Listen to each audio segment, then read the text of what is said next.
Boa noite, irmãos. Que a graça e a paz do nosso Senhor Jesus Cristo seja mesmo com a nossa vida. Louvamos a Deus, por mais uma oportunidade que Ele nos dá de estarmos na casa do Senhor para adorar a Ele, que é digno de toda honra, glória e louvor. Mais uma noite que estudaremos a palavra de Deus.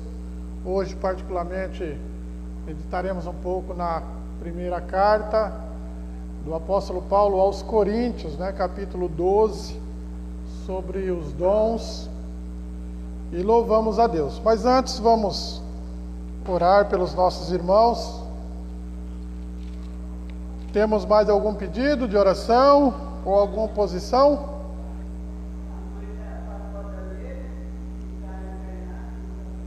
Não está bem, A avó da Alessandra.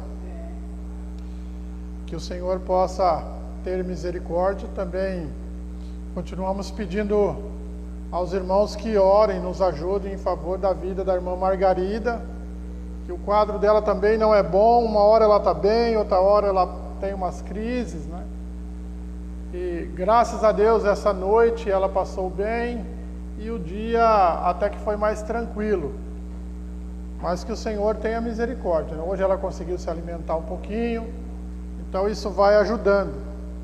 E também a irmã Maria, que é mãe da irmã Sônia Jorge, lá da Central, que também está internada, e a cabeça já não está muito boa, e o problema maior é os rins. Então que o Senhor possa também entrar com providência, seja feita a vontade do Senhor, mas é necessário que nós venhamos pedir a misericórdia de Deus, Oi? O Eduardo, Também o Eduardo, que ele está no quarto, Está no quarto, mais de 40 dias que ele está internado, e pedimos a Deus que tenha misericórdia, que ele possa ser restaurado, Os exames que foram feitos foram todos positivos. Ontem ele até esboçou um sorriso, quando a tia dele chegou, a Eliane, a irmã Eliane foi para lá e ele esboçou um sorriso, Isso é um bom motivo, Então nós pedimos aos irmãos que nos ajudem. Vamos continuar orando também em favor da vida do meu irmão Benê. Ele sempre está pedindo oração, que acima dos 80, a gente pede muita oração, mas que o Senhor possa estar dando saúde. Enquanto o Senhor achar que deve, que Ele continue dando saúde e graça, para que nós continuamos para louvar e adorar ao Senhor. Também meu irmão Elias requer das orações. Ele precisa que marquem a cirurgia de retorno, da bolsa. É preciso retirar. E também é o mesmo caso do Alessandro, O Alessandro, sobrinho seu, Sobrinho. Eu conversei com a Elaine. Isso, e ela falou que teve até que forçar um pouco a barra lá no estadual para ver se eles marcam logo essa cirurgia para retirada da bolsa do menino. Então que os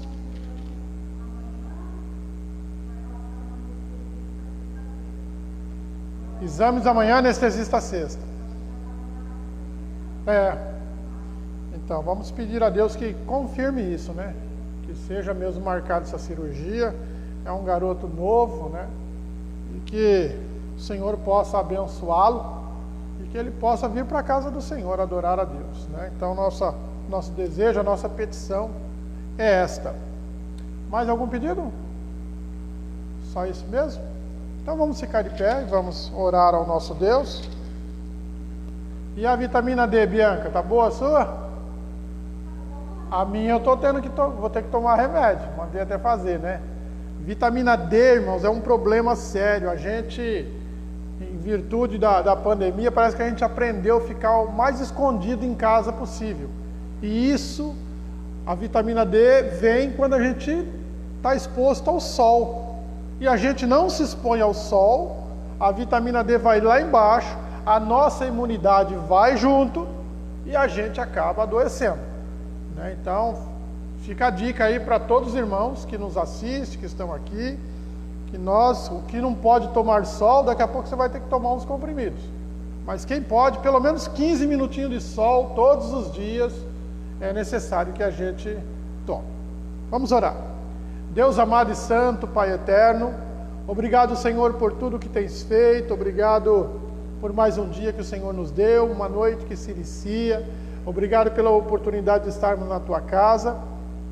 Te agradecemos pela vida de cada um dos Teus filhos que aqui estão, os que nos assistem pelas redes sociais, aqueles que estão enfermos, Senhor, que nós agora falamos os nomes aqui, que o Senhor possa estar entrando com providência.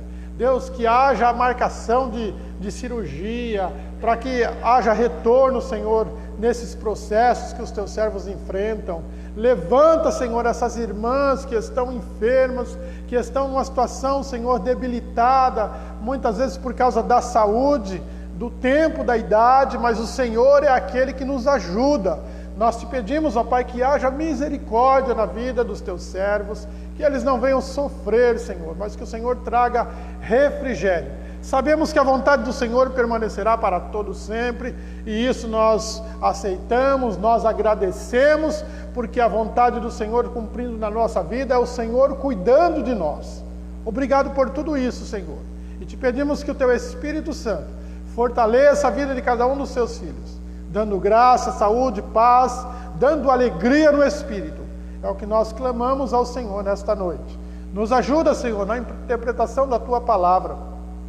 Que o Teu Espírito Santo trabalhe e projete, Senhor, não só na ministração, mas também na audição, para que possamos compreender tudo aquilo que o Senhor tem para a nossa vida. Nos mostra a Tua palavra, Senhor, porque é por ela que nós somos limpos, é por ela que a nossa fé é aumentada, e é por ela, Senhor, que nós somos orientados pelo Teu Espírito Santo. Te louvamos, te pedimos, te agradecemos, em nome de Jesus Cristo. Amém. Glória a Deus. Podeis assentar. Eu quero iniciar aqui hoje fazendo uma ratificação. Quando eu falei a semana passada a respeito do dia de Pentecostes, e eu cometi uma gafe muito grande, né? Eu estava falando de Pentecostes, pensando na ascensão de Cristo.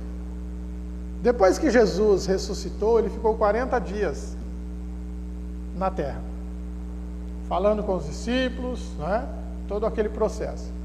Pentecoste não quer dizer 40 dias depois da Páscoa, mas sim 50 dias. E eu troquei os números, não é? Então, é preciso que eu corrija. Eu gosto sempre de assistir as lives depois que acaba, amanhã ou depois da manhã, eu vou sempre assistir para ver se não ficou nenhuma pergunta sem a gente responder, né, na descrição que os irmãos fazem, e também para ver se não houve nenhum erro, e eu acabei ouvindo esse erro que eu cometi, né? Peço perdão aos irmãos, e uma falta de atenção, eu troquei 40 por 50. Então, Pentateuco, penta quer dizer 50, né? 50. Então, 50 dias depois da Páscoa, do dia da Páscoa, foi o dia de Pentecostes, ou para os judeus ainda é comemorado o dia de Pentecostes. Então, o dia de Pentecostes não é que nós temos que comemorar porque nesse pentecostalismo, não. No dia de Pentecostes aconteceu que o Espírito Santo de Deus desceu para cumprir a promessa de Jesus Cristo. Tá certo? Então, esta é a correção que eu precisava fazer. E hoje a gente vai, nós estamos falando na atuação agora do Espírito Santo na igreja. Então nós falamos a semana passada, o Espírito Santo é o penhor da nossa herança, ele é o valor, é aquele que nos garante. Quem tem o Espírito Santo está garantido como herdeiro de Deus, não perde jamais essa posição. Ah, mas aquele fulano que era crente, que largou, agora não quer saber de mais nada, vive atolado no pecado. Nunca foi. Fazia parte daqueles que vão chegar lá na frente e vão dizer, né? Mas no teu nome fizemos isso, isso e isso. E Jesus vai falar, apartai-vos de mim, porque eu não conheço vocês, porque vocês praticaram a iniquidade. Tá? Depois, o Espírito Santo é o que atua na convenção do pecado. Falamos que ele que chega primeiro, né? Primeiro o Espírito Santo chega, convence a gente do pecado, coloca uma fé, e aí cremos na palavra de Cristo que é ministrada. E através disso, o Espírito Santo molda a nossa vida e nos faz ser agora chamados filhos de Deus, não filhos da desobediência. Trabalha na consolação, porque ele é o Espírito Consolador. Por isso que o crente, irmãos, veja bem, o crente que medita na palavra de Deus, que é orientado pelo Espírito Santo, ele não deve sentir ou sofrer esse movimento de depressão. É necessário que isso termine. Por quê? Porque é o Espírito que consola. O que é que ele consola? O coração que está entristecido, o coração que está amargurado, o coração que está quebrantado. Então, quando nós temos um choque, né? Semana passada falamos a respeito de morte, de perder ente querido, né?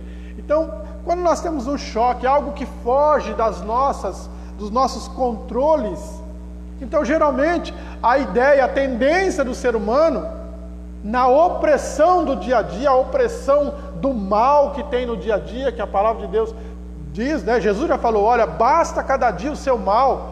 Então, nós enfrentamos o mal todo dia. E para isso é necessário que o Espírito Santo se manifeste na nossa vida. Por isso que nós temos que estar sempre em oração, sempre conversando com Deus, para que o Espírito faça o processo de consolo. Então, tudo que acontecer de ruim na nossa vida, Ele nos consola, através da palavra que sempre é ministrada. Ele nos faz lembrar de textos, nos leva a ler, nos leva a orar, nos leva a santificar. Então, esse é o trabalho do Espírito Santo, é fazer com que você seja consolado.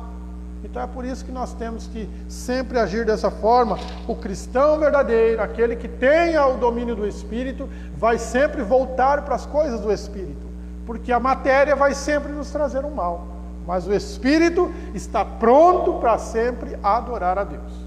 Tá certo? Qualquer pergunta que vocês tiverem, por favor, nos ajude. Eu preciso que...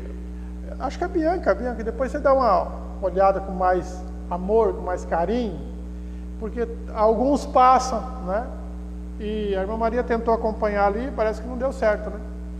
E algumas perguntas ficam para depois. Temos uma pergunta da Renata, que ficou da semana passada, mas como ela vai encaixar no que nós vamos falar dos dons espirituais, então eu vou responder para a Renata já no momento do contexto que nós estamos aqui dos dons espirituais. Tá bom? Então vamos lá. Santificação, o Espírito Santo que faz, mas vamos ver um pouquinho mais para frente. Separação, santificar é separar do mundo. É diferente do termo que eles usaram lá no Velho Testamento, tá? O que aconteceu lá no Velho Testamento? Nós encontramos Josué, quando o povo de Israel estava para atravessar o Jordão, para entrarem na Canaã, na terra prometida. Josué vem e fala para o povo assim, olha, santifiquem-se hoje, porque amanhã o Senhor fará maravilha no meio de vós. Correto? Aí fala, peraí, o Senhor falou que é o Espírito Santo que santifica, mas Josué falou que era para o povo se santificar. No passado era diferente do presente. A igreja passada, a nação de Israel, dos judeus, eles não eram comandados da forma que a igreja é comandada pelo Espírito Santo. O Espírito Santo desceu no dia de Pentecostes e é para ele perdurar na vida, no coração da família, da igreja de Cristo. Por isso que ele é o que padroniza a igreja, é ele que... Peraí. Faltou a palavra, mas vamos pôr atuar. É ele que atua na ministração dos dons, na forma da igreja cultuar, ele que orienta como devemos agir, para onde iremos ir, aonde vamos pregar. Então, do início, se você pegar o livro de Atos, que vai contar o início da igreja, é exatamente isso. Tem um lugar lá que eles falam assim, olha, vamos mandar Paulo para tal lugar. O Espírito Santo fala, não é para mandar. É claro que o Espírito não está materializado falando, mas ele usa a sua forma de comunicação e vai falar com aqueles que estão na liderança da igreja. E vai falar, olha, não é para ir agora. O Espírito Santo está falando que não é para ir para cá, é para ir para esse lado. Então é ele que orienta. Porque é ele que faz o processo. Então o Espírito Santo ele trabalha tanto na ministração quanto na audição. O Espírito me leva a pregar lá na congregação de Tibiriçá, no caso aqui, e o Espírito traz à igreja, ou aquele que precisa ouvir a palavra que ele quer falar, e aí entra o consenso. A reunião do cultuar, nós íamos o quê? Adorar a Deus. E uma das coisas de adorar a Deus é ouvir o que Deus tem para nós. Mas é o Espírito Santo que faz esse processo. Porque Jesus Cristo falou, eu vou, mas enviarei o Consolador. Ele vai falar de mim, ele vai falar tudo o que for falado ou for orientado para que ele faça isso no seu coração. Então é por isso que o Espírito que o controla. O Espírito que chama. Não somos nós que chamamos. Nós convidamos. Nós temos a incumbência, nós temos o trabalho ou a ordem, ide, pregai, anunciai o Evangelho. Então, o que a gente faz? A gente vai sair.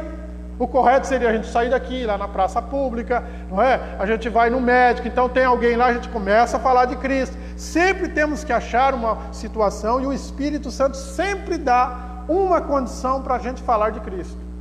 É Ele que faz isso. É Ele que traz. Às vezes uma palavra que você fala para uma pessoa, ela fala, nossa, eu estava precisando ouvir isso hoje. Que bom, né? Que você me falou, mas a pessoa é que ela não entende. O Espírito Santo, que sabe a necessidade e nos leva. Se somos dele, somos comandados por ele, é ele que nos leva a fazer essas coisas. E é por isso que ele ministra os dons. Então lá na história de Josué, o que acontece é o seguinte, Deus falava ao coração diretamente. A atuação do Espírito Santo não era como é depois que Cristo subiu e enviou o Espírito para habitar entre nós. Ele habita no nosso coração, o Espírito Santo, tá certo? Então é por isso que o formato é diferente. Então, no registro que tem no Velho Testamento de Josué, então Deus fala para Josué e fala, olha, manda o povo se santificar. E o que é o santificar lá? Porque eles não viviam no meio de uma nação que tinha pecado. Por exemplo, a atuação do Espírito Santo hoje, a palavra santificação, ela vai dizer que é para você separar do mundo, separar daquilo que não é de Deus, separar daquilo que é matéria, que leva a carne a pecar.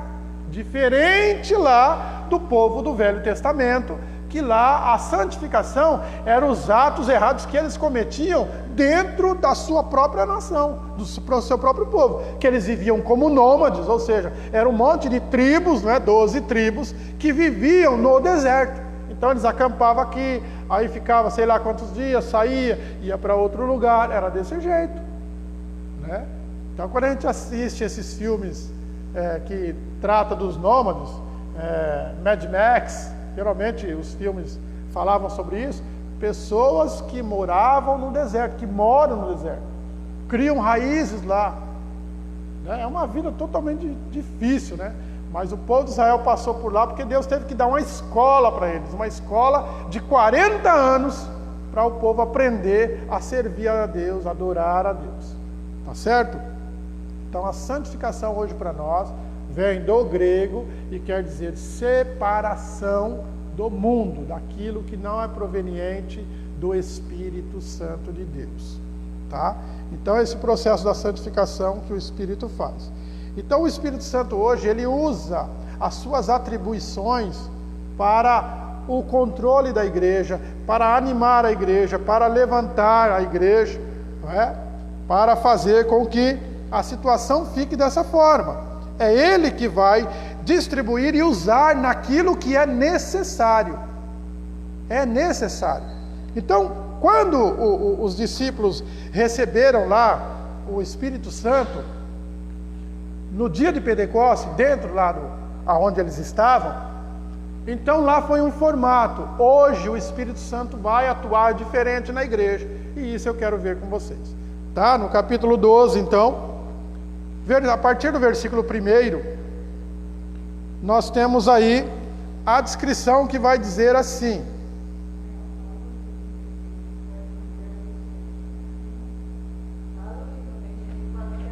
Primeira carta aos Coríntios, capítulo 12. Nós vamos tratar nesse momento do versículo 1 até o versículo de número 11. Diz assim: acerca dos dons espirituais, não quero, irmãos, que sejais ignorantes. O que é ser ignorante? É não ter conhecimento da causa.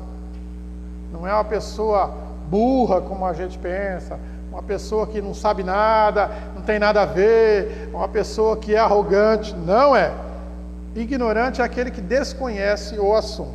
Então Paulo diz: eu não quero que vocês sejam ignorantes sobre esse assunto. Vamos lembrar que Paulo está escrevendo a carta aos Coríntios, lá para os irmãos. Então o contexto da escrita é para eles. Então depois nós vamos atualizar para os dias de hoje. Vós bem sabeis que éreis gentios. Nós também éramos gentios, levado aos ídolos mudo, conforme éreis guiado. Portanto, vos quero fazer compreender que ninguém que fala pelo Espírito de Deus diz: Jesus é amaldiçoado ou é maldito, tá? Aí na Bíblia de vocês deve estar escrito anátema, é isso? Então a tradução da palavra anátema quer dizer maldição, maldito. Então ninguém que fala orientado pelo Espírito Santo vai dizer que Jesus Cristo é um maldito. E ninguém pode dizer que Jesus é o Senhor, senão pelo Espírito Santo. Então, olha só, ele diz que aquele que fala pelo Espírito Santo diz que Jesus é Senhor. Lembra que nós falamos na semana passada, no contexto do nome de Jesus. Jesus Cristo. Jesus é o nome material do homem carnal, do homem humano, Cristo do homem espiritual, do homem divino. Então ele vai dizer que ninguém que fala pelo Espírito vai dizer que Jesus é uma maldição, porque aquele que vive pelo Espírito, que é orientado pelo Espírito, vai dizer que Jesus Cristo ou Jesus é o Senhor, o enviado de Deus, é um Deus no nosso meio. Aí o 4 ele fala assim: ora, há diversidade de dons, mas o Espírito é o mesmo. E há diversidade de ministérios, mas o Senhor é o mesmo. Há diversidade de operações, mas é o mesmo Deus que opera tudo em todos. Mas a manifestação do Espírito é dada a cada um para o que for útil. Porque a um, pelo Espírito, é dada a palavra de sabedoria. A outro, pelo mesmo Espírito, é dada a palavra da ciência. A outro, pelo mesmo Espírito, a fé. A outro, pelo mesmo Espírito, os dons de curar. A outro, operação de maravilhas. A outro, a profecia. A outro, o dom de discernir os espíritos. E a outro, a variedade de línguas. E a outro, a interpretação de línguas. Mas é um só e o mesmo Espírito que opera todas essas coisas, repartindo particularmente a cada um como quer. Tá certo? Paulo aqui, ele cita 9 dons. 9 dons. Ele primeiro fala os dons espirituais, porque ele diz no versículo 4, há diversidade de dons, mas o Espírito é o mesmo. Depois ele cita no versículo 5, há diversidade de ministérios, mas o Senhor é o mesmo. Então vamos começar a diversificar por aqui, ou explicar por aqui. Ele diz sobre a diversidade, diversos dons, e ele relaciona aqui 9 dons. O dom da palavra, o dom da ciência, o dom da fé, o dom da cura, o dom de operar milagres, o dom de profecia, o dom de interpretação de línguas, o dom de variedade de língua e o dom de discernimento de espírito. Quando Paulo diz isso aos irmãos de Coríntios, Paulo, vamos lembrar que não estava no templo quando o Espírito Santo desceu. O processo de aprendizado de Paulo foi totalmente diferente dos outros apóstolos. Os 11 apóstolos estavam lá. Paulo não. Paulo veio se converter depois, porque ele era judeu, estava perseguindo a igreja, e aí, como o Senhor já tinha marcado o dia da conversão de Paulo, né? Então, naquele momento, ele vai lá e tem um encontro com Paulo, quando Paulo sai no caminho de Damasco, e Paulo cai sobremaneira prostrado diante do Senhor, não vê porque ele fica cego, porque ninguém consegue contemplar a glória de Deus, né? Jesus mostrou a glória, Jesus nem se mostrou, porque ele não podia mais aparecer como apareceu aos discípulos antes de ascender aos céus, porque ele não estava com o corpo glorificado. Depois disso ninguém pode ver. Não há nenhum ser humano que consegue ver a Cristo, irmão. De vez em quando a gente ouve uns testemunhos aí, eu vi Jesus. Bagatela, não é verdade. A Bíblia diz que não. Tá? Ninguém pode ver ao Senhor. No dia do arrebatamento da igreja, aonde estaremos todos diante do Senhor, aí sim, a Bíblia vai dizer, aí assim como Ele é, o veremos. É dessa forma. Então Paulo, ele aprende pelo Espírito Santo. Paulo não se converteu e saiu pregando como muita gente diz. Não foi assim. Paulo teve uma escola de 14 anos aprendendo do Espírito Santo de Deus, e alguns dos apóstolos orientando a Paulo, Paulo se inteirando na palavra, no testemunho de Cristo, porque Jesus teve um encontro bem direto com ele, não é? Bem direto com ele, tanto que no capítulo 11, que ele vai citar sobre a Santa Ceia, ele diz assim, porque eu aprendi do Senhor, o que também vos ensinei. Foi direcionado, foi direto. Paulo não estava lá com eles. Os outros estavam no dia que Cristo ministrou a ceia, mas Paulo não. Mas o Senhor mostrou a ele direto como é que tem que ser. E ele pega e passa para nós. Então ele vai dizer a esses irmãos aqui o formato. Por quê? Porque a partir do momento que houve o descer do Espírito Santo sobre a igreja, sobre os apóstolos e posteriormente o crescimento da igreja, então há essa diversificação de dons, mas os apóstolos, você pode notar, você pode meditar nesses textos, principalmente na descrição de Atos, que eles não vão dar essa descrição dos dons, não vão.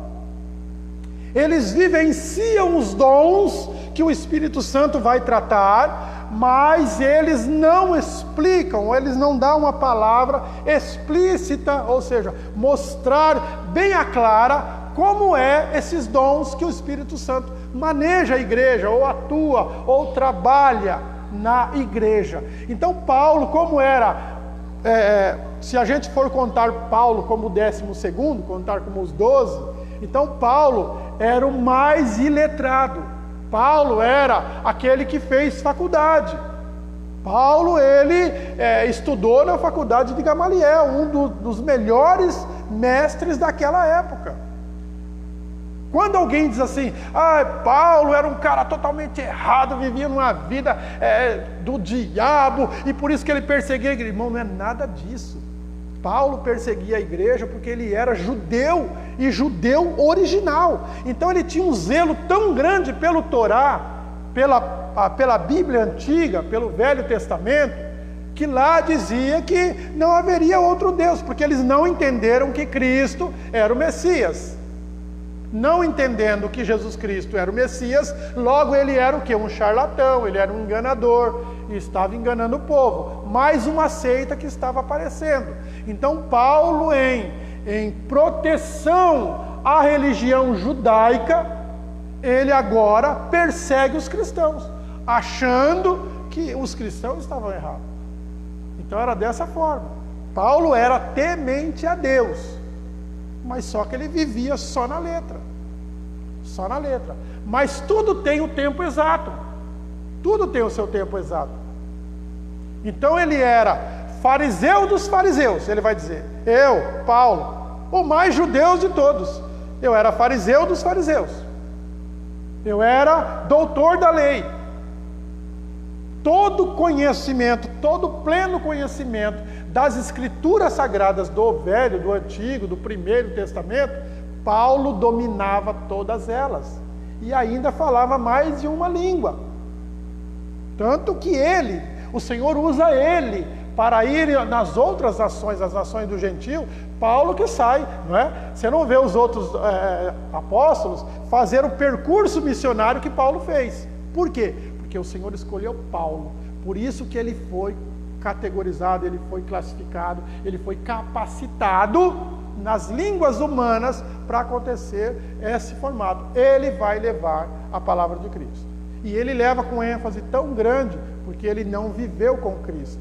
Mas a palavra dele tinha autoridade, porque o Espírito Santo lhe dava autoridade. Totalmente dependendo do Espírito. Mas ele ficou 14 anos estudando, aprendendo, orientando-se, para depois sair para fazer o trabalho. Aí tem a primeira viagem de Paulo missionária, tem a segunda viagem, a terceira viagem. Né? Então Paulo abre igreja para tudo quanto é lugar. Atinge até a Ásia. Paulo que foi. Os outros discípulos, apóstolos foram, mas não tão longe quanto Paulo foi.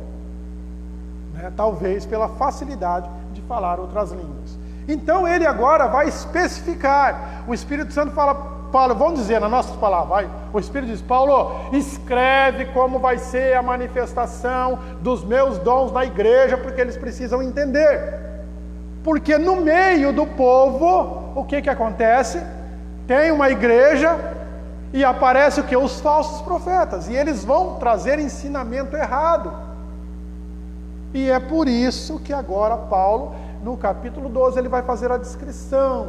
E ele vai dizer, olha, há diversidade de dons, mas é o mesmo Espírito. Ou seja, todos os dons, eles têm que estar alinhados de uma mesma forma, de um mesmo jeito. Um não pode contradizer o outro. E é por isso.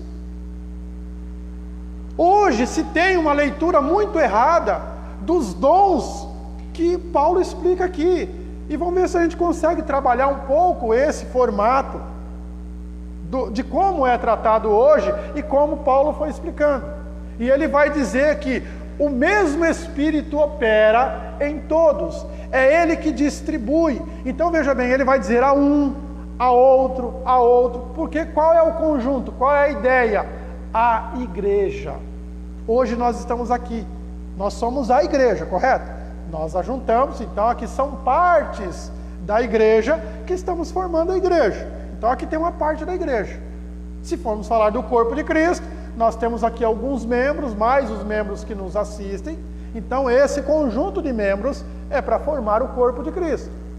Então ele vai dizer que os dons são para ser usados naquilo que for útil para a igreja, para crescimento da igreja, para a manutenção da igreja. Ele em nenhum momento vai mencionar aqui que os dons são para utilidade única, para um só, porque o Espírito Santo vai te usar para você falar unicamente a uma pessoa.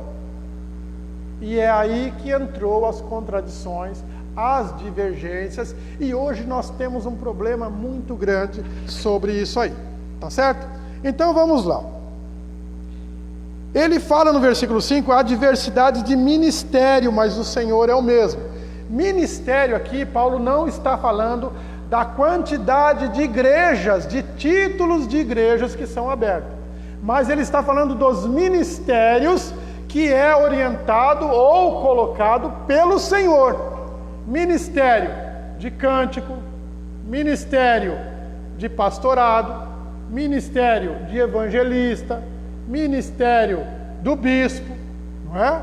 Em outro lugar ele vai dizer, porque o Senhor chamou uns para apóstolos, outros para doutores, outros para pastores, não é?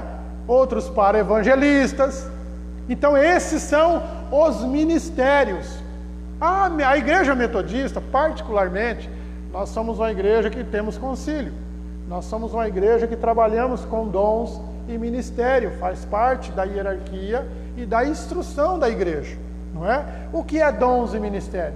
Os dons que são usados pelo Espírito, mais os ministérios que o Senhor determina na igreja, trabalham-se em conjunto. Por isso que a nossa igreja tem sociedade de mulheres, sociedade de homens, sociedade de jovens, aí tem o Ministério da Tesouraria, o Ministério da Ação Social, o que mais? Ministério de Evangelismo, Ministério das Crianças, não é? São ministérios, aquilo que é a ordenança do Senhor, trabalhando em conjunto com os dons. Quais são os dons? A diversidade que o Espírito Santo tem. Então é dessa forma que nós agimos. Então tudo é um trabalhar complexo do Espírito Santo na igreja. Então ele está falando desses ministérios. Às vezes a gente pensa, ou tem uma fala, o ministério da Assembleia, o ministério da Metodista, o ministério da Cristã, o ministério da Batista. Não é nada disso, tá? Isso são diversidades de títulos de igreja que foi, né? Cada eu não concordo com isso, e vai abrindo e vai saindo, né? Porque existe duas ramificações. Existem as igrejas que são nascentes por causa da missão e por causa do evangelismo. Então, hoje nós formamos um missionário aqui. Vamos tomar por base a Bianca. Hoje é o dia da Bianca. A Bianca, o Espírito Santo começa a tratar o coração dela e ela começa a perceber que ela tem um desejo de ser uma missionária. Olha, pastor, eu quero evangelizar o mundo. E no coração dela vai crescendo esse desejo, porque é o Espírito Santo que está trabalhando. E ele vai fazer o quê? O processo de capacitação na vida da Bianca, para que ela vá lá para a China, não, né? Vamos falar outro lugar. Fala um país aí que você... África. Muito bem, África, hein? Na África são mais de 3 milhões de deuses. Olha só. Mas tá. E aí ele vai capacitá-la de acordo com a necessidade que ele vai usá-la lá na África. Tá certo? Então, ela sai daqui e ela vai para lá. Não necessariamente, chegando lá, ela começa a evangelizar, começa a ganhar almas para Cristo. Não é necessário que ela abra lá uma igreja e escreva Metodista do Brasil, aqui na África. Não é? Como alguns fazem, pastor Ismael Pereira, que assina, põe a placa com a foto. Não há necessidade disso. Então, veja bem, ela foi para lá, abriu-se uma igreja, criou-se uma congregação, era o que Paulo fazia. Diferente quando eu chego e entro em atrito com o meu pastor, o pastor Samir. Não, pastor, eu não concordo com o senhor está falando, eu tenho um jeito de ver, eu entendo a Bíblia diferente. O pastor falou, opa, peraí. Não, é o seguinte, eu vou abrir outra igreja para mim. Aí eu paro de ser pastor aqui, em Tibiriçá, na congregação da Metodista, e vou na esquina da frente, alugo um salão e escrevo lá, a igreja que pode tudo e não faz nada, ponto. E começa um ministério. Não é isso que em nenhum momento a Bíblia orienta isso. Pelo contrário, ela condena as facções e as divisões que acontecem dentro da igreja. A igreja de Cristo não é para ser dividida, não é para ser dividida. Então, hoje se fala muito nesses ministérios que são placas de igreja, porque estão fora do contexto da palavra de Deus. Tá bom? No versículo 6, então, ele fala sobre a diversificação de operações. A diversidade de operações. Então, não necessariamente Deus vai operar com o Espírito Santo da mesma forma em todos os lugares. Não, irmão. Por isso que um canta de um jeito, outro canta de outro. É usado no mesmo ministério. O pastor prega de uma forma, o outro prega de outra forma. Um prega mais bravo, o outro prega calmo. As operações são diferentes. Tem pastor que é muito mais amável, ele gosta mais de estar sentindo o calor da ovelha. O outro não, ele procura estar mais afastado possível. Tem todo tipo. Mas se é de Deus, as operações são tratadas pelo Espírito e vai surtir o efeito. Tem alguma pergunta aí?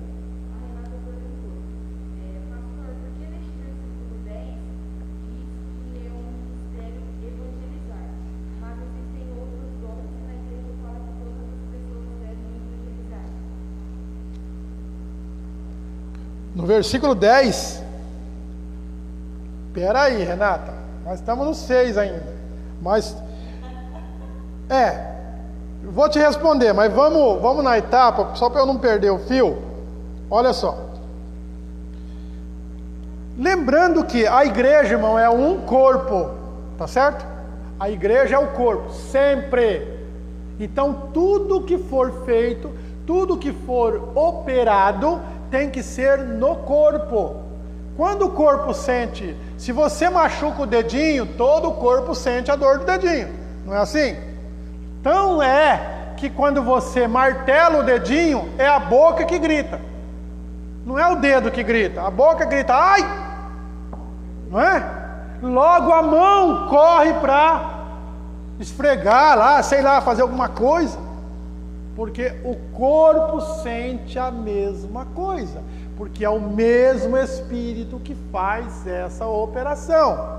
Aquilo que está fora do corpo, então não é do Espírito, tá? Não é do Espírito. Então vamos lá, ele vai dizer que a manifestação do Espírito é dada a cada um para o que for útil. Só que ele está falando de que opera tudo em todos. É o final do versículo 6.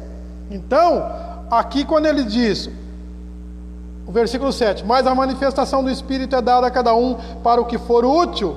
Ele está dizendo útil para todos. Nunca é para um só. Então, nós não podemos, de acordo com esse texto, dizer que Deus está aqui me dando uma visão e a visão é só por causa da irmã. Pronto, esqueci o nome. Cleide. Idade, Jesus. Não é?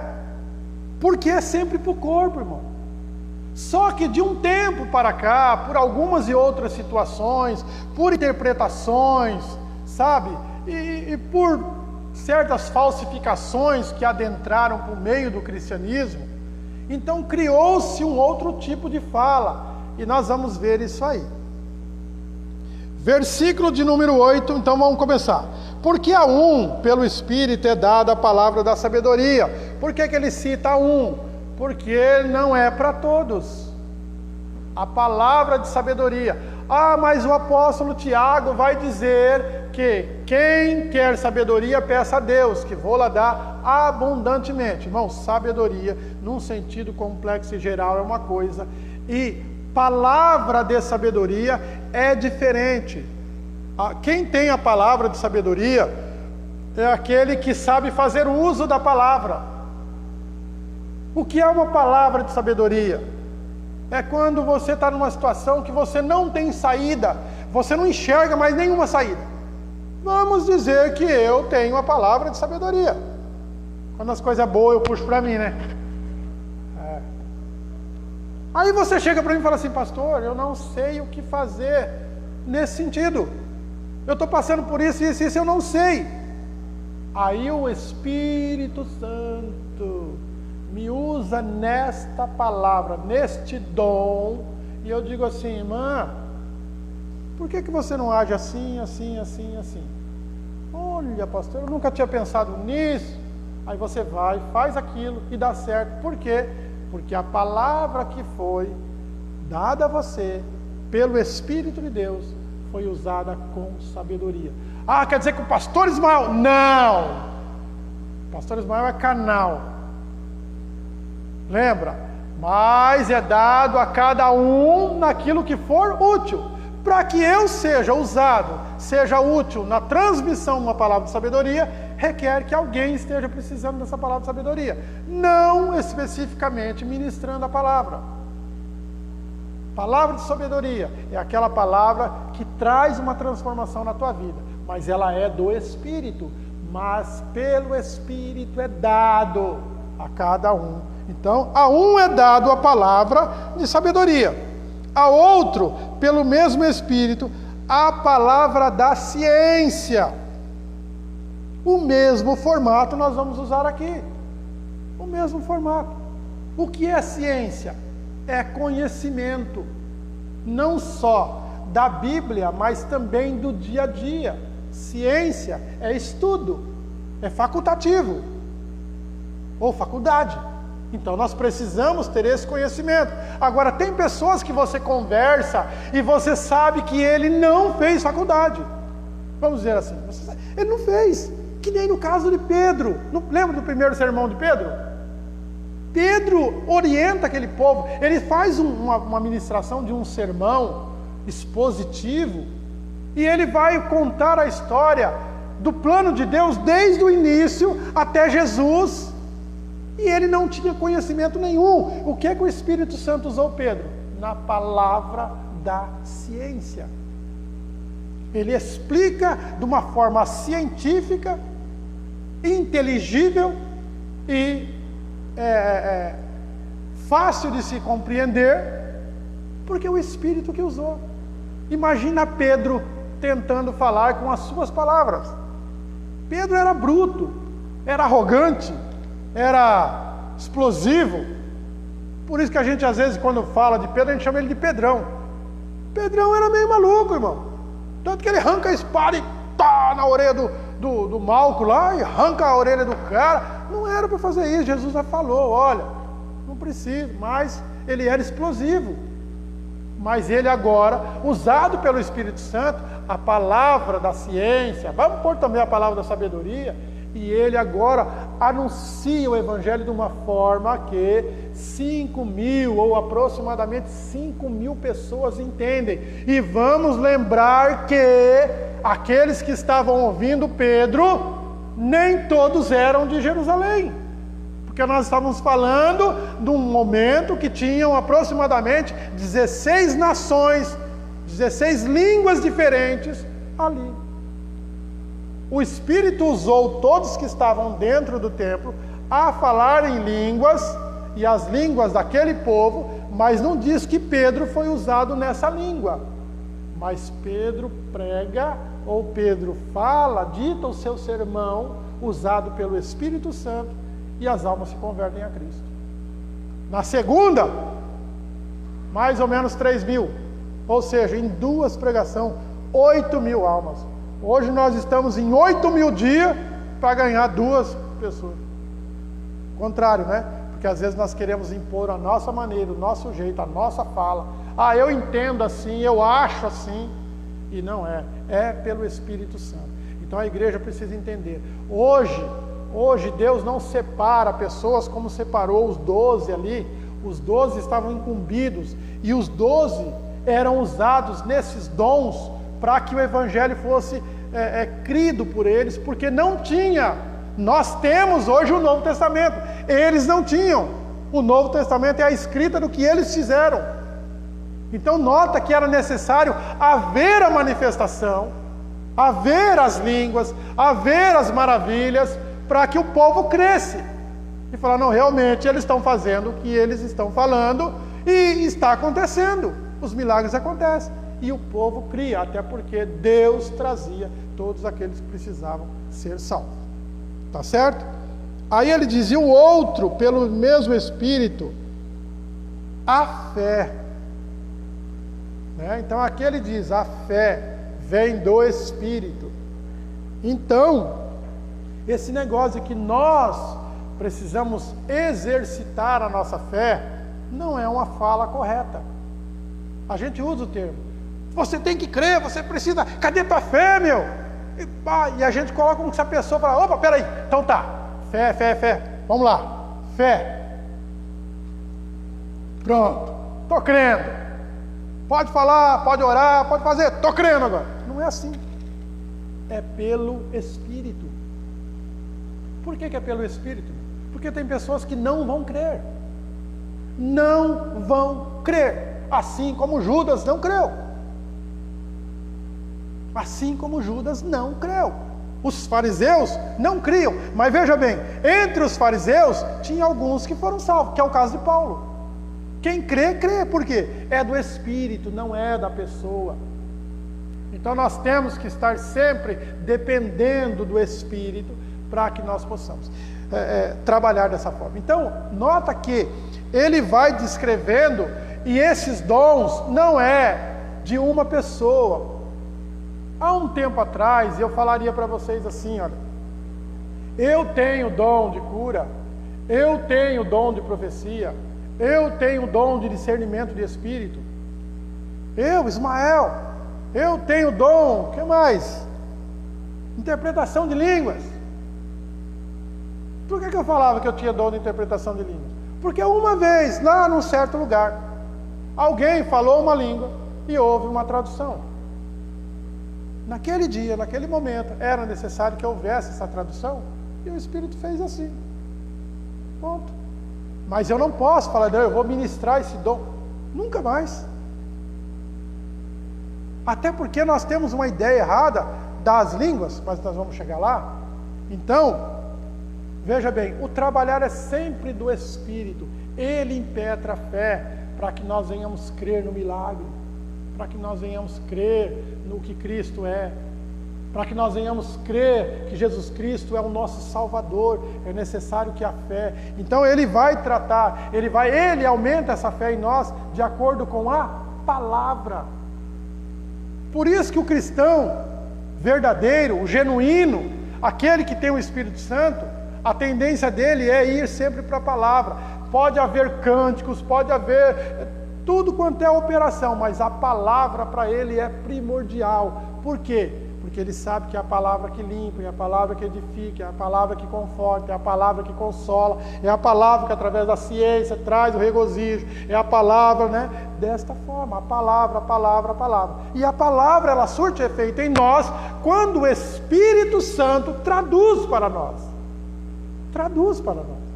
Então, do mesmo jeito que ele usou Pedro e traduziu para aquele povo e as almas se converteram, hoje ele vai fazer a mesma coisa. Ele vai usar a nossa vida, se somos de Deus, se temos o Espírito de Deus, ele nos usa na palavra para que nós venhamos a cumprir o objetivo da palavra de Deus.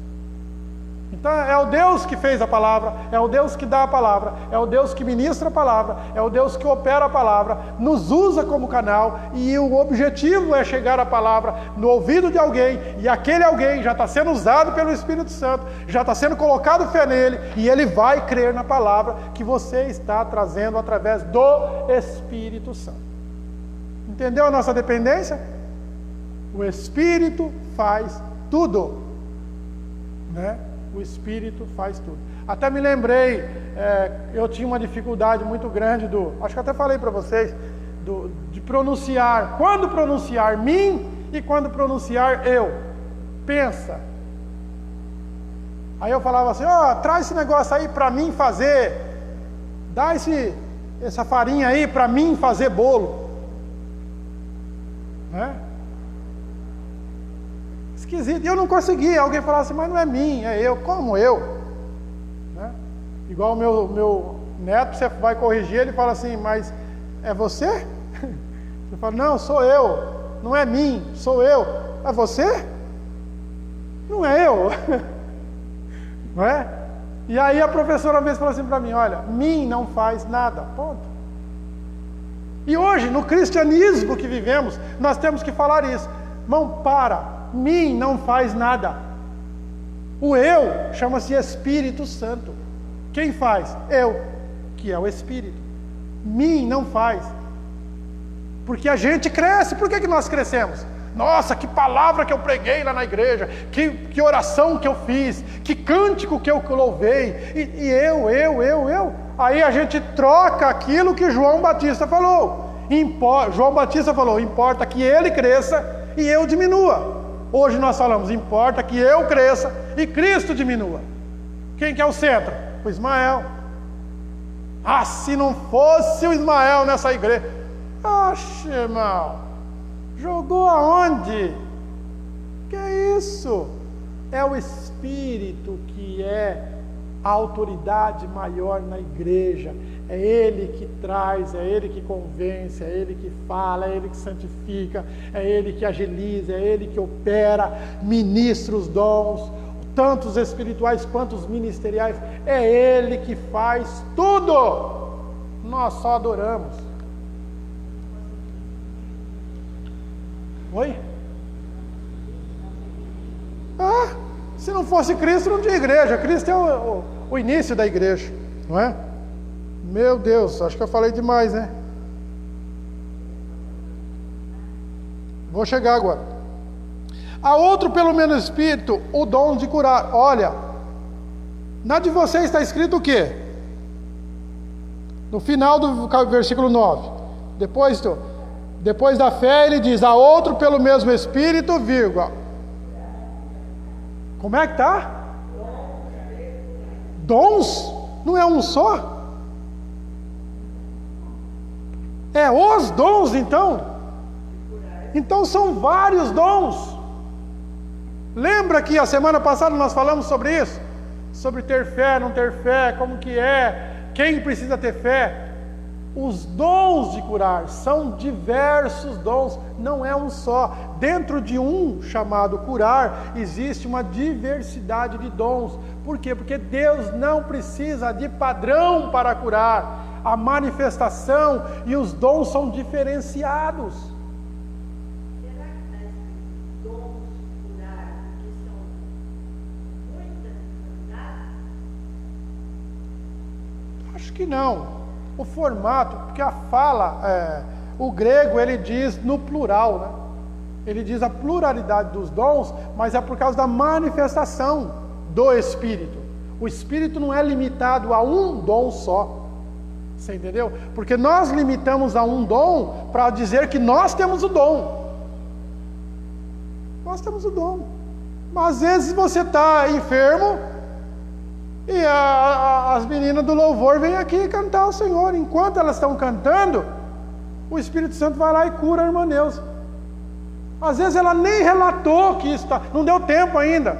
Não deu tempo de escrever o papelzinho, olha, eu estou enfermo. Daqui a pouco ela é curada. Por quê? Porque há uma diversidade de dons de curar. Todos ministrados pelo Espírito Santo. Jesus, quando esteve em terra, no seu ministério, ele cura vamos falar de 2 cegos. Lembra? Cego Bartimeu estava sentado à beira do caminho. Jesus está passando. Aí ele fala assim, que barulho é esse? Que alvoroço é esse? Jesus que está passando. Jesus de Nazaré, o filho de Davi. É o Cristo, o Messias. Ele tem poder. Já ouvi que ele está curando um monte de gente. Aí ele começa a gritar, Jesus, filho de Davi, tem misericórdia de mim. Lembra disso? Aí Jesus para. Algumas pessoas estão repreendendo o cego. Para de gritar, que ele não vai te ouvir. Jesus para e diz assim, manda ele vir. Aí alguém vai lá e fala para ele, Jesus está te chamando. E ele rapidamente arranca a capa dele. Aquela capa era dada até pelo governo, né, da época, para que eles colocassem as esmolas que eles ganhavam. Então quem tinha uma capa era mendigo, estava mendigando. E ele larga aquela capa e vai aonde está Jesus. Aí Jesus fala, o que você quer que eu faça? Senhor, que eu veja. Não é isso? que Jesus fez? Vê. Aí um outro cego chega para Jesus. Jesus fala: o que você quer? Eu quero enxergar. Aí Jesus faz o quê? Tem gente que não gosta que eu cito essa... né? Tem gente que, o pastor é muito nojento. Ele fez assim, ó, cuspiu na terra. Se fosse mudo tinha corrido, mas era cego, não estava vendo. Jesus faz aquela lambuzeira e esfrega no olho do cego e fala para ele: vai se lavar no tanque. Eu não sei se alguém, imagina um cego lá, com o olho tudo lambuzado, mas ele foi lá e se lavou. Jesus usou situações diferentes no mesmo milagre. Então mostra que não há padrão, porque há uma diversidade de dons de curar. E nós não temos noção de quantas vezes isso acontece. Tá certo? O que nós precisamos é ser cheio do Espírito Santo. Sejam cheios do Espírito Santo. Não embriagueis com vinho onde há contenda, mas enchei-vos do Espírito. Encher do Espírito é viver no Espírito, louvando, adorando, lendo, meditando, e o Espírito Santo vai te usando. Vamos lá. Os dons de curar. Há outro, agora vamos lá no versículo 10, que a Renata perguntou. Há outro, a operação de maravilhas, há outro, a profecia, há outro, dom de discernir os espíritos, e há outra, variedade de línguas, e há outro, interpretação de línguas. Mas, peraí, a Renata perguntou sobre evangelização. Não foi isso? Renata, não entendi. Mas vamos ver o que a gente consegue explicar aqui. Aí depois, qualquer coisa, a Renata coloca... esclarece um pouco melhor essa pergunta, que parece que ela falou sobre evangelização, é isso? A gente não vai sair do versículo 10 hoje, pelo jeito. Mas vamos lá. Primeiro, operação de maravilhas. Maravilhas são coisas que nós não conseguimos expressar. Dons de maravilha. Dons de maravilha. Ele precede um dom de cura normal, vamos dizer assim, normal, vai. Né? Por exemplo, vamos citar uma dor de cabeça. Você é curado? Ok. Agora uma pessoa que está com câncer terminal é curado. É uma maravilha. É um milagre. Não é isso? Então, por isso que ele chama dom de maravilha. Ou seja, coisas extraordinárias que fogem à nossa descrição. Operação de maravilhas. Uma pessoa que está numa cadeira de roda, não anda mais, e ela se levanta e começa a andar. São milagres maravilhosos. Ou seja, maravilha. Fala, meu marido.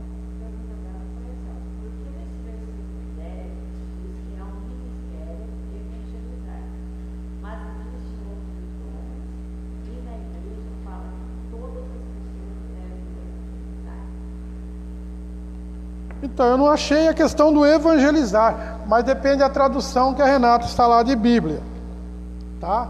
Renata, eu vou depois verificar melhor essa pergunta tua e a gente esclarece ela quarta-feira que vem, se Deus permitir. Tá certo? Vamos lá então. Operação de maravilhas. Então, são milagres extraordinários. Há outro, a profecia. Então, no caso da profecia, vou parar aqui. Até fechei a Bíblia, porque a gente não vai sair. Faltam 10 para as 9.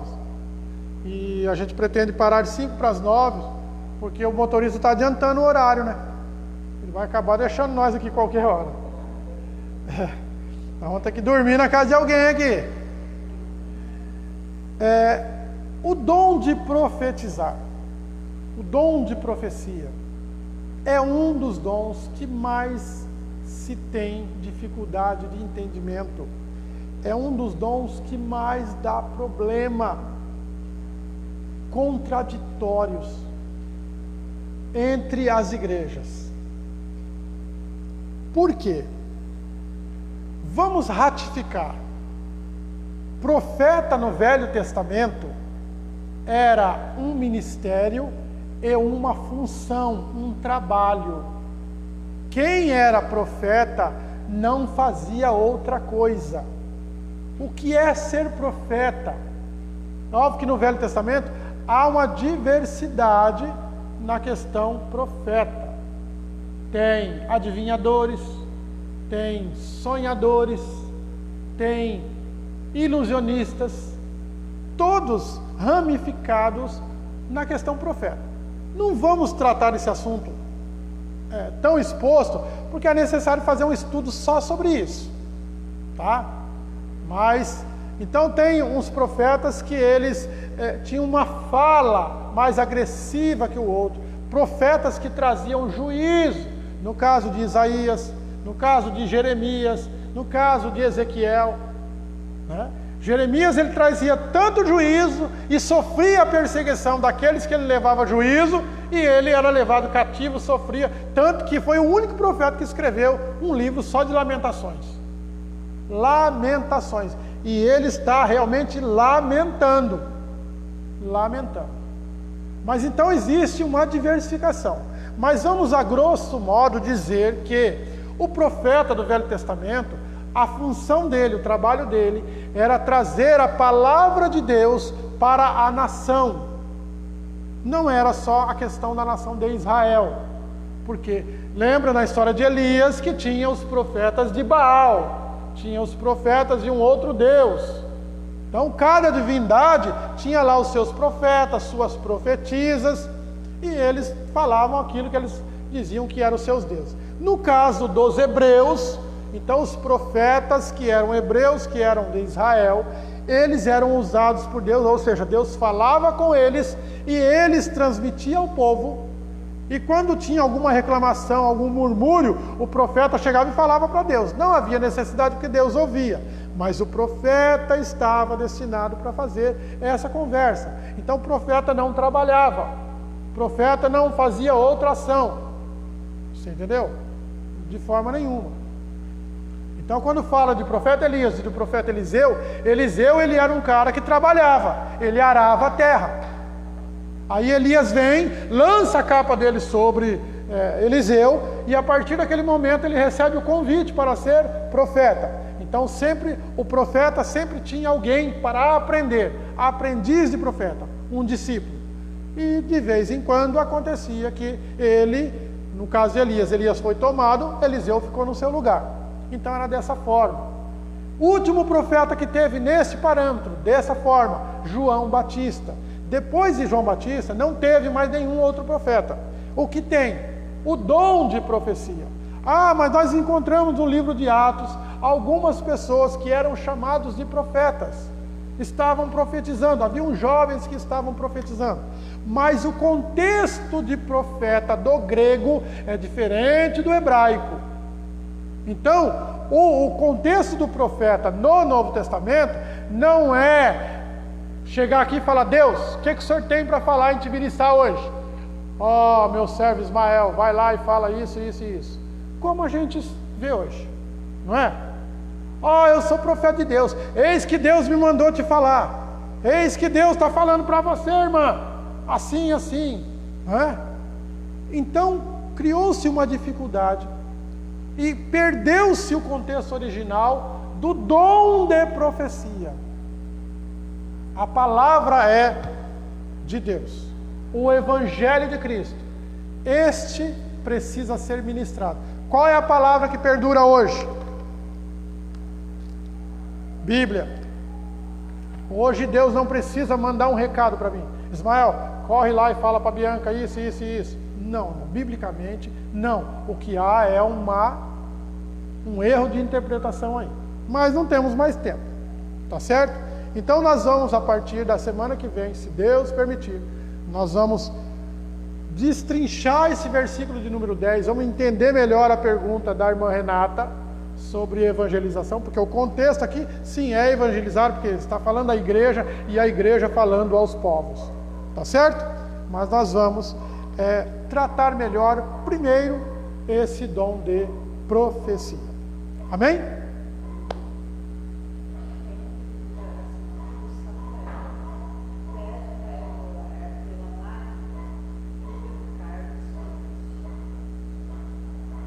Marina.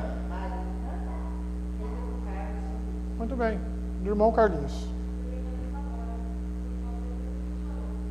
Não entendi. Mandou aqui. Tá certo. Então vamos ficar de pé, vamos orar. E antes então vamos interceder pela vida da Marina. A Marina é uma das filhas do irmão Carlinhos. Ele tem Marina, Mariana. Né? Esqueci o nome da outra. Mas então é pela Marina. Vamos orar, vamos interceder, né? E que Deus use um dos dons e cure, traga um milagre, tá certo? Oremos então. Querido Deus, Pai amado, nós te agradecemos, Senhor, por esta oportunidade de estarmos diante do Senhor. Pai amado, chegou agora este pedido de oração pela vida da Marina. Alcança, Senhor, aonde ela está. Deus, não sabemos qual é o problema, qual é a dificuldade, mas nós sabemos o Deus que servimos, por isso nós falamos com o Senhor, através do poder que há no nome de Jesus Cristo, este nome, Senhor, que Tu deste todo o poder para curar toda e qualquer enfermidade, através da manifestação e da operação do Espírito Santo. Nós te pedimos agora, Senhor, nós declaramos agora a cura sobre a vida da Tua filha, Pai, em o nome de Jesus Cristo. Alcança, Senhor, e faça acontecer milagre, segundo a Tua vontade, segundo o Teu querer, porque o Senhor é soberano sobre as nossas vidas. Pai, nos leve em paz para os nossos lares, guardando, livrando-nos de todo mal, de todo perigo.